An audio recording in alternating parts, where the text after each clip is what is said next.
In 331 BC, one man stole more wealth in a single day than most empires accumulated in centuries. His name was Alexander the Great, and his target was the richest treasury on earth. The Persian Empire had been collecting wealth for 200 years.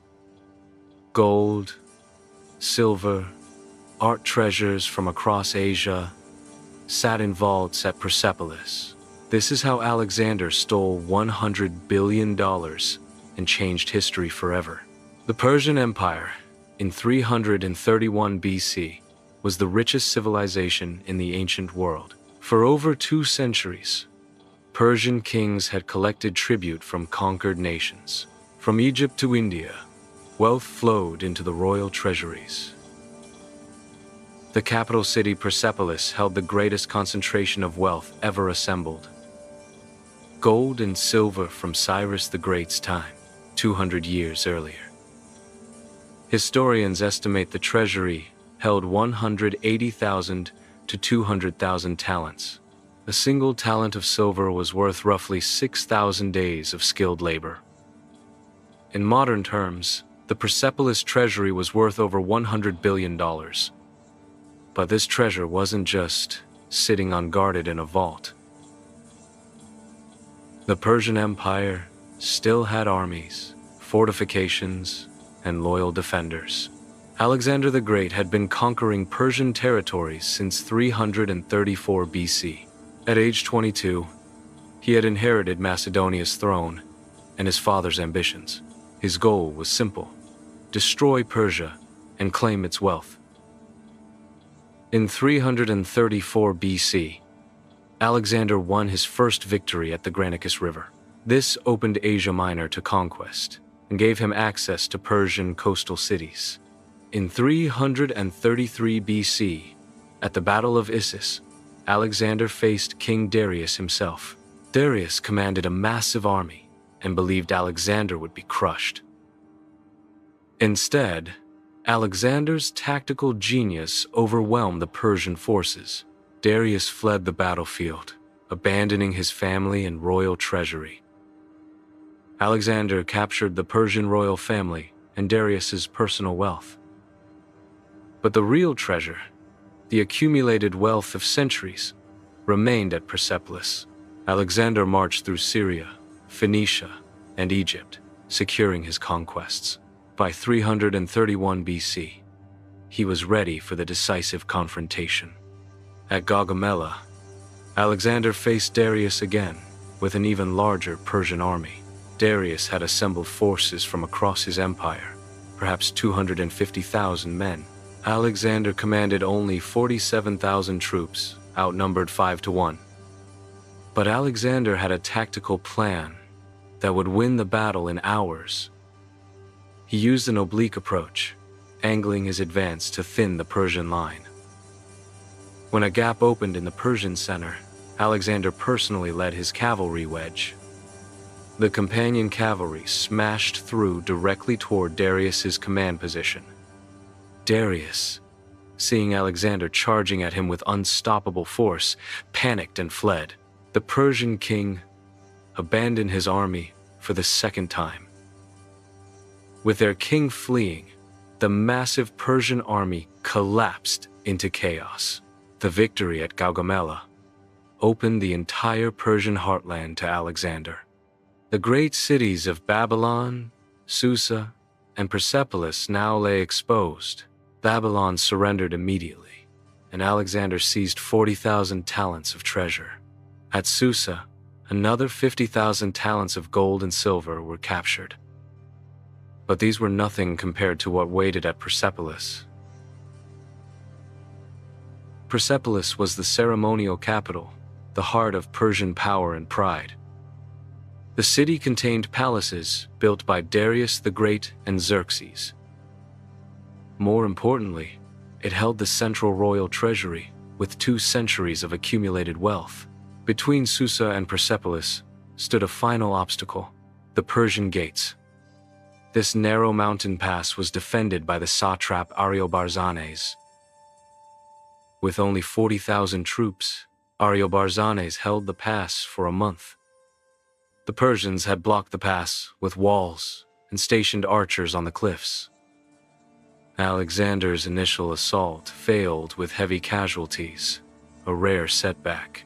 But Alexander found a local guide who showed him a hidden mountain path. He divided his army, leaving some to hold the pass entrance. Alexander personally led an elite force through the mountains at night.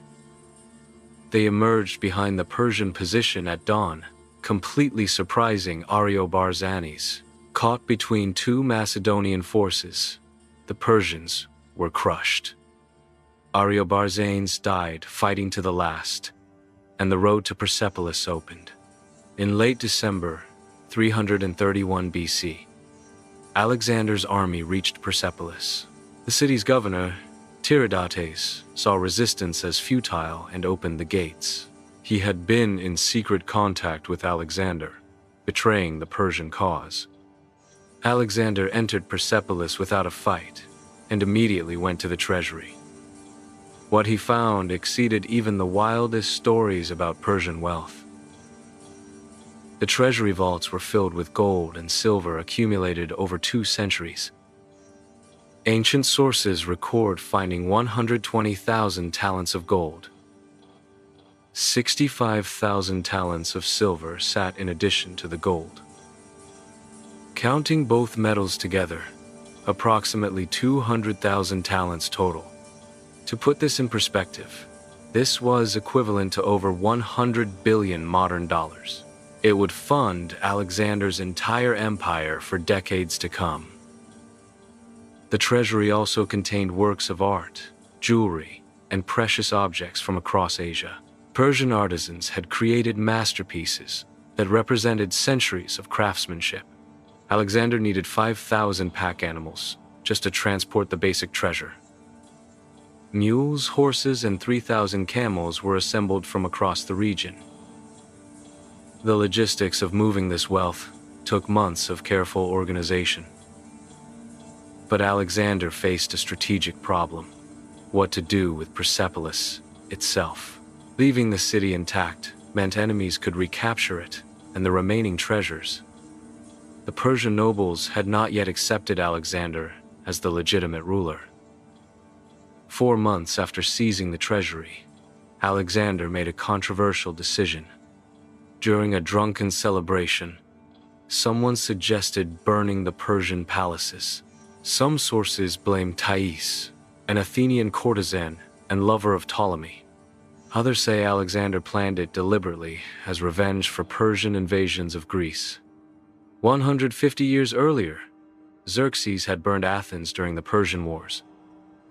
Alexander framed the burning as symbolic justice for that ancient crime. The magnificent palace of Xerxes was deliberately set ablaze.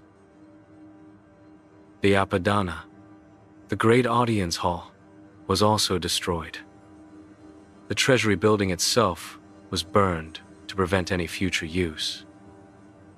Centuries of Persian art, literature, and royal records went up in flames. When Alexander later returned and saw the ruins, he reportedly regretted the destruction. But the damage was done, and Persepolis would never recover its former glory. The seized treasure changed everything for Alexander's empire. He no longer needed financial support from the Greek city-states.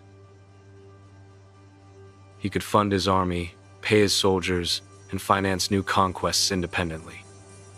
The wealth also funded the largest coinage production in ancient history.